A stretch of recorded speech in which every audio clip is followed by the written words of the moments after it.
Hello everyone, welcome back to Architects Corner. Today we are hosting a special leadership conversation with one of the architects who is coming out for the upcoming NIE elections. The goal of this session is to help architects across Nigeria understand the vision, the priorities and values of those stepping up to serve the profession. Sir, you're welcome to Architects Corner. Rose, thank you very much. Good evening. Good evening, everyone. So thank you for making time for this conversation, despite your packed schedule. How are you holding up during this campaign period?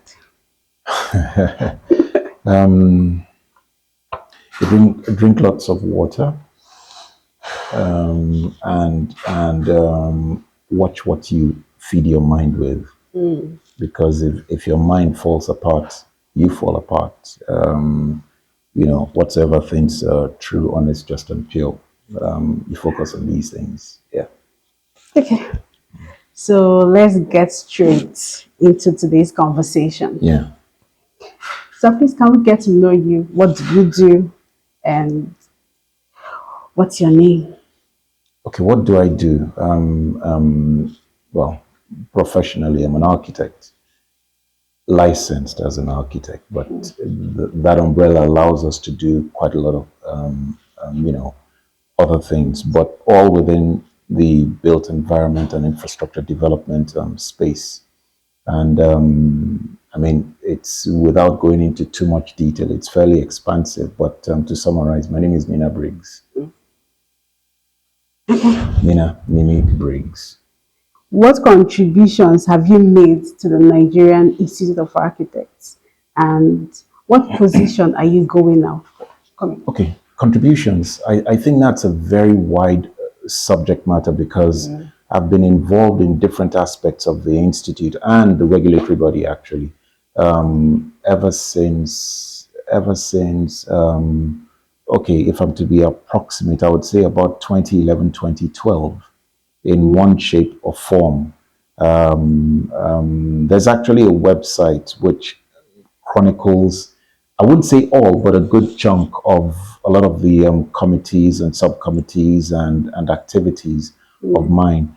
A lot of it, forgive me, was before I even became a full member of the Institute. I was barely an associate at the time. A lot of it happened then. And some of it now happened when I became a full member and, before and after I became chapter chairman of the Abuja chapter. And it's still sort of like ongoing. So, as I said, and there are all sorts of committees, all sorts of roles and responsibilities. It's a diversity of stuff. Some of which, as I said, fortunately is captured on the website, which is up and running, which people can easily go and take a look. Because, okay, I think we'll attach that website to this conversation. Absolutely, yeah. But if I'm to mention, I think what impact do you feel these contributions have made? Okay, very simple. Let me speak to that from two sides. There is a side everybody sees, and then there's a side nobody sees. Now, on the side that everybody sees, I think the time I spent, at the time I had the opportunity to chair the Abuja chapter was a game changer in so many ways. I would say categorically, I think I was chapter PRO at the time. Yes, this was my first term chapter PRO when I introduced a chapter database system. Okay, and I remember it was in Old Chelsea Hotel where we're having a chapter meeting where I showed how it worked, and everybody was amazed. And of course, that has grown and grown and grown. And at the time, Abuja chapter was effectively the first to have built that sort of a database. It's pretty much what you could say is a precursor to what we now have at the national, level. That's one. The second thing was that I remember this was during COVID. We were having a transition across. When I say transition, chapter operational cycle transition. So we had a BGM which fell smack bang in the middle of COVID, and we thought about, do we push it, do we not push it, how do we manage social distancing and all that. I said, look, we're going to have this congress online, and we're going to have the elections online as well. And that's the first time it's ever happened in the Institute. And I remember there was a lot of push and pull from different quarters, but the executive agreed that this was definitely the right time to try it and right time to move ahead. I presented it at the National Council, and following all the deliberations, the president, effectively got the council to oversee the process. And his position was, listen, if there's something we can learn from this process, let's do that so we can adopt it at the national. And effectively, that's what has now led to us having elections electronically. So, and this is just one of the many things, by God's grace, one was able to achieve with their budget chapter. Now, that's what everyone can see. There's the other side where, people can't really see. For me, that one is precious to me. And it was, I think this was 2022. I was drafted as part of I think it was a 5-man team. And forgive me, I think it was Benebo who was president at the time, but drafted as a 5-man team to review the 2016-2018 examination backlog that, there are candidates that had just been there for only God knows how long, So we did the committee was chaired by a gentleman by the name Tokumbo Fowode. Yeah. Lovely elderly gentleman. We did a lot of work reviewing reports, and we came to the conclusion that, listen, and I remember pushing that argument very strongly, that look, there is very little justification to hold back these people. For me, I felt very, very good to be in a position where, because I knew what people were going through, and with all due respect, for no fault of theirs. So that was an opportunity to accelerate or trigger a release of sorts. And so as I said, that one I hold personally. I like that, but there's just so many. This platform is not sufficient in time enough to go through them. But I would encourage people to visit the website. There's a bit more content there. So now let's get into the meat of the matter. Okay. What do you plan to do if elected? The Institute is 65 years old. Yes. I think we turned 65 years in sometime earlier this year. We have, and this is my view, or dare I say, I think it's the view of quite a number of persons as well. We have established fortunately, a very strong platform as an institute across that period of time. But in that period of time, we've also, we've also spent quite a lot of that time looking at the past so much it's become our present for too long. Holding on to the past so much it's become a present reality for too long. Protecting the past so long it's become our present reality for too long. And the irony of it is there is a larger demographic of people, practitioners, whether licensed or coming into the flow, into the system, who are of a much younger demographic than if you did a triangle. If you looked at the triangle, the bottom half is, let's say, 30 and below in age.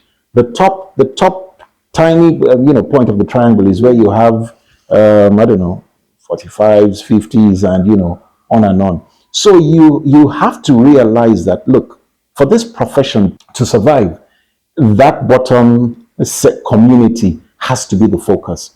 So I ask myself, how long are we going to keep looking backwards when the future, and okay, even if you didn't want to, society yesterday is not society today, and society as we're speaking now is not going to be society tomorrow.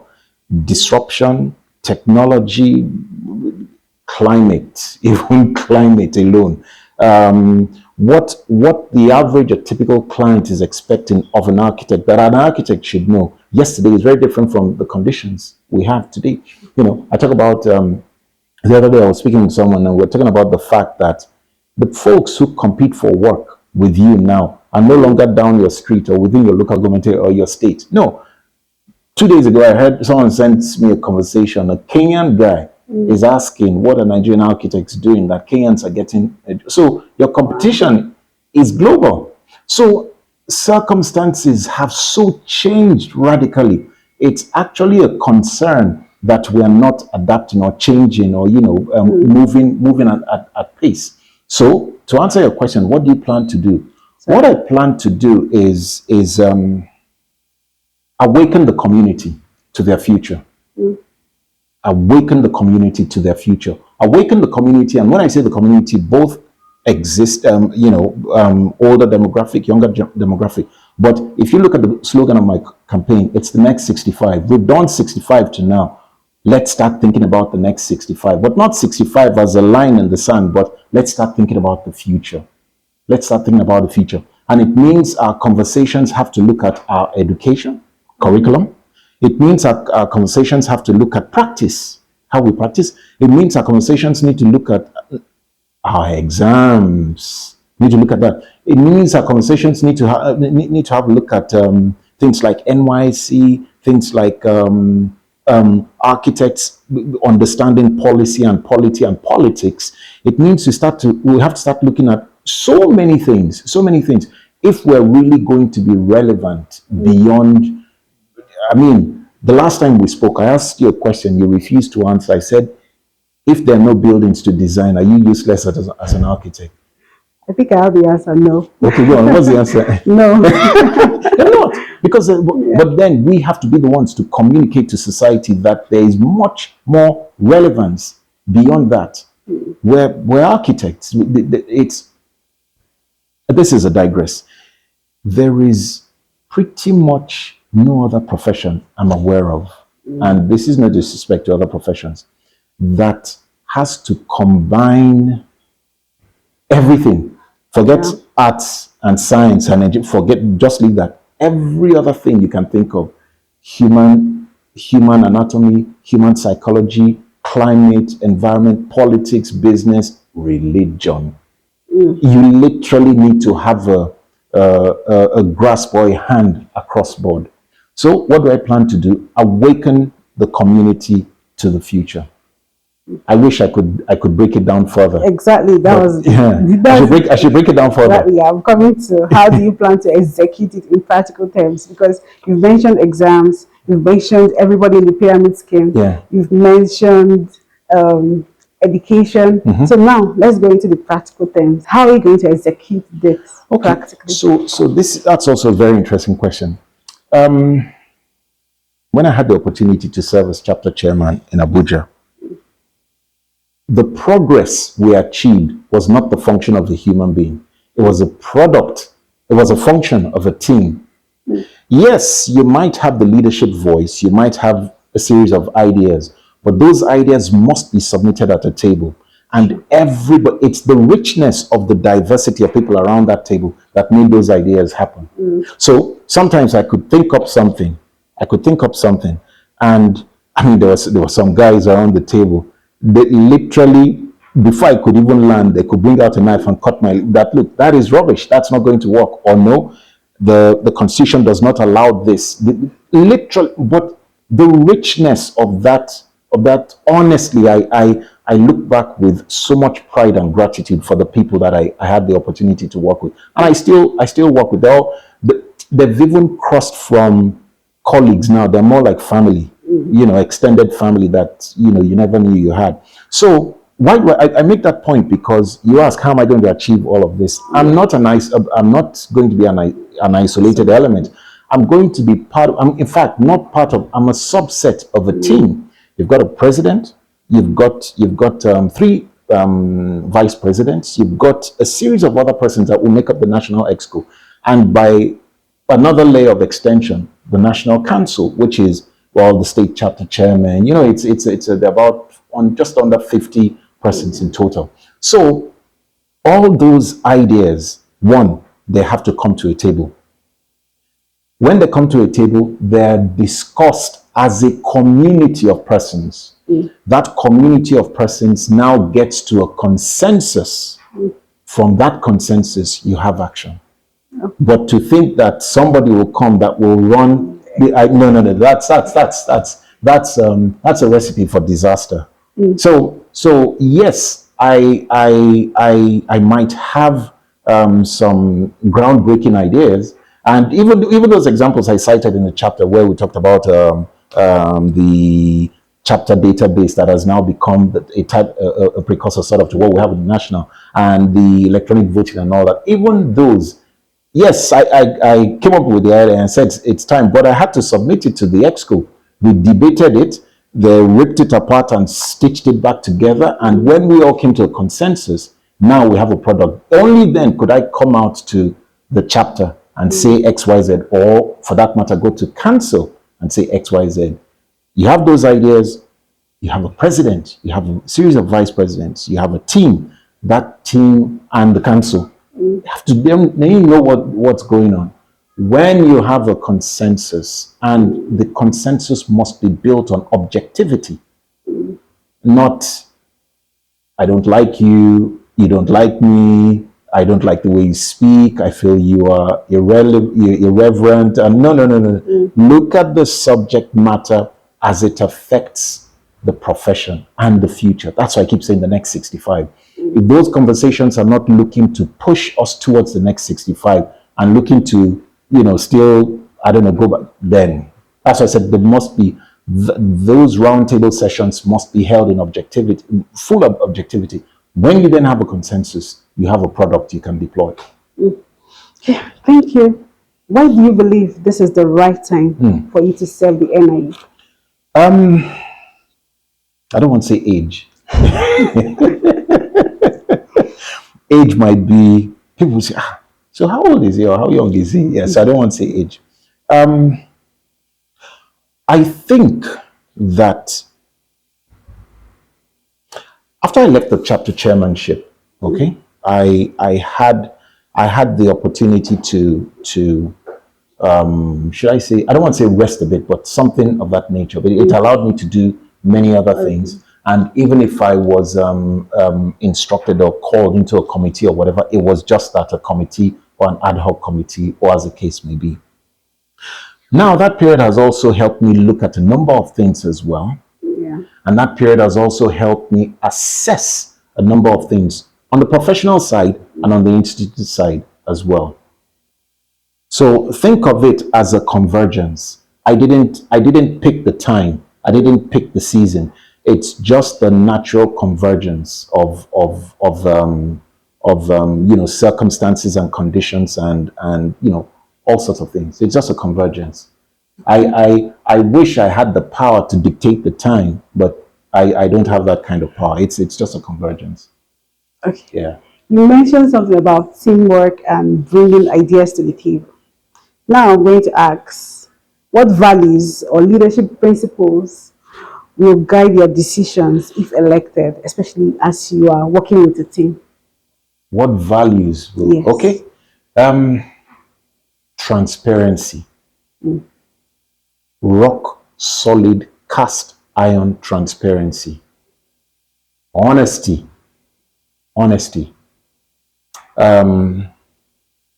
Professionalism. Selflessness. This is one of the biggest challenges I find in the community we call our profession today. It is very difficult to find people who come to a table without an agenda. That, for me, is reflective of the rearview mirror. If we're going to be looking in the forward-looking glass, selflessness is very key. So what I tell you I am in the morning is who I am in the evening. That level of selflessness and integrity is important.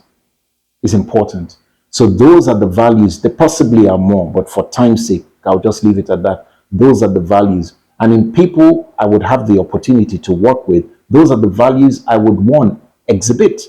And that's, by God's grace, that's what I've exhibited so far. Those are the values I will continue to exhibit. And prayerfully, those are the values I hope they would also pick up, if they don't have pick up, and also start to exhibit as well. Because that is how the instrument of an institute becomes strong. That's how the instrument of an institute, called the institute, that's how it's going to become strong. And yes, my desire is that, as I said, awaken the community to its future. That's it. I feel like demystifying that, awakening the Community to its future. Exactly. No, just leave that hanging. Yeah, leave that hanging. But I'll just Yeah. leave it there. I'm sure a lot of people in your audience will want to. Yeah, it's simple English. Awaken the community to its future. So what Next 65. So what message do you have for architects across Nigeria as the election approaches? I think it's fairly simple.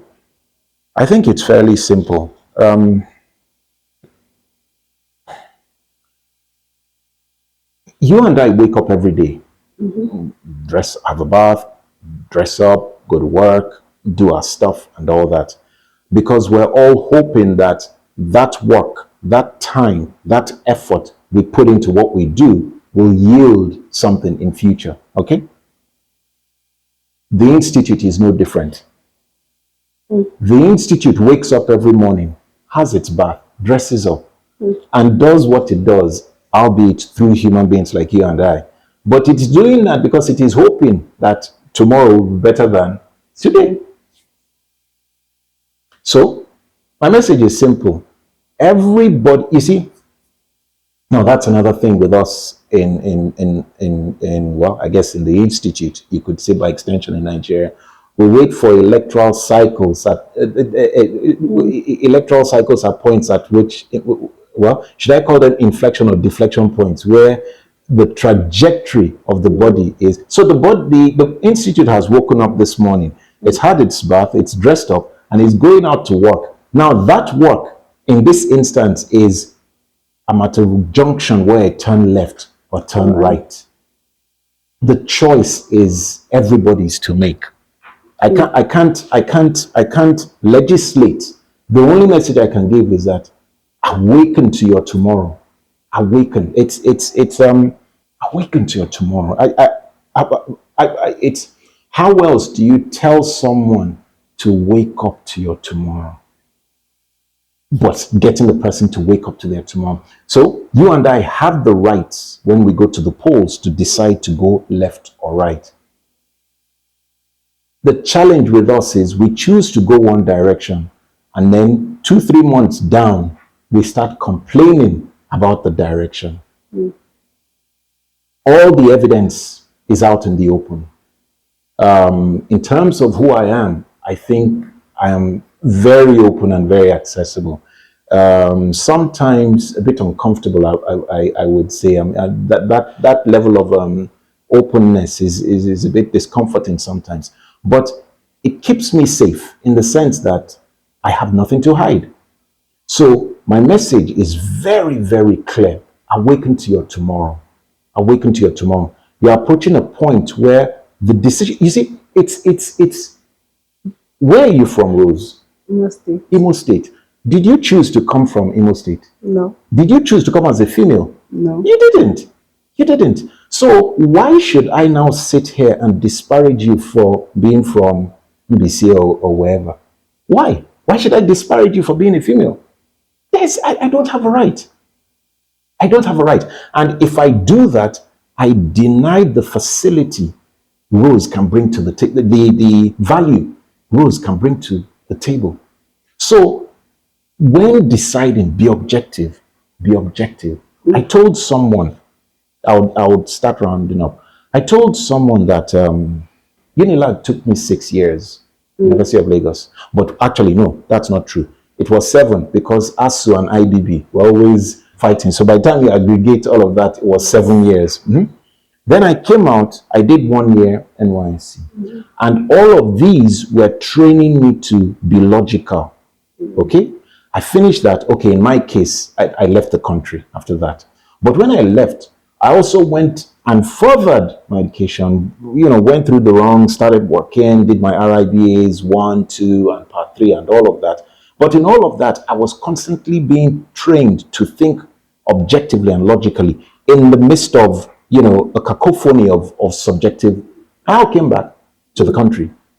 I had to go through associate membership, all of that and all of that, logbook, the works. Yes. All of this was to now get a license stamped that this candidate can function logically and represent the profession. The license was given me by Archon. Aggregate end to end, let's say for the sake of your interview, let's say that took 15 years, okay? So it took me 15 years to be trained and seasoned and baked and refined to always operate logically, objectively.